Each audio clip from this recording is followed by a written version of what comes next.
के मुख्यमंत्री अब बार बिहार के चलावे वाला देश के प्रधानमंत्री।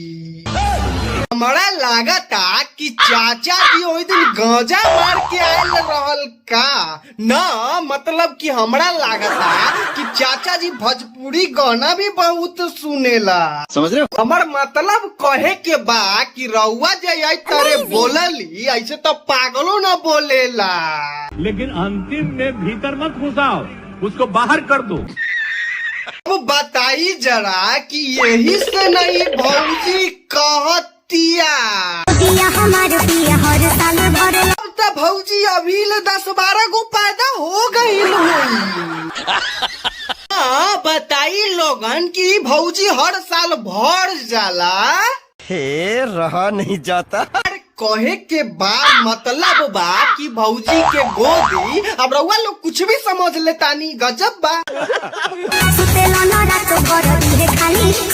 हाँ भौजी हम जाना तानी कि सुताऊ ना देत होई, ऐसे कि भौजी जब नया नया माल एसनो और पाउडर मार के एक गो चादर में सूती तो चादर में गदर तो मचबे न करी।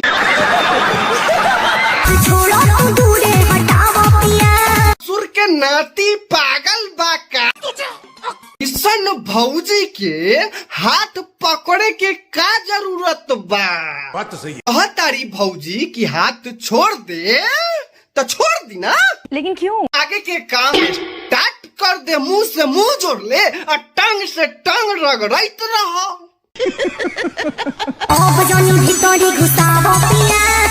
अरे का कहलू भौजी?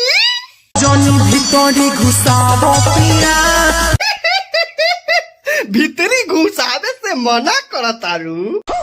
अरे वो काहे भौजी नीतीश चाचा के बात सुन ले बारू का, लेकिन अंतिम में भीतर मत घुसाओ, उसको बाहर कर दो। करा बात के दिल पर न लिहल जाला, वो गांजा मार के कह दिलन नशा में। आपने लापरवाही का नतीजा है। देखा लू उनका जब गांजा टूटल तो आके माफियो मांगलन, तो करन बात के माइंड न कियल जाला भौजी।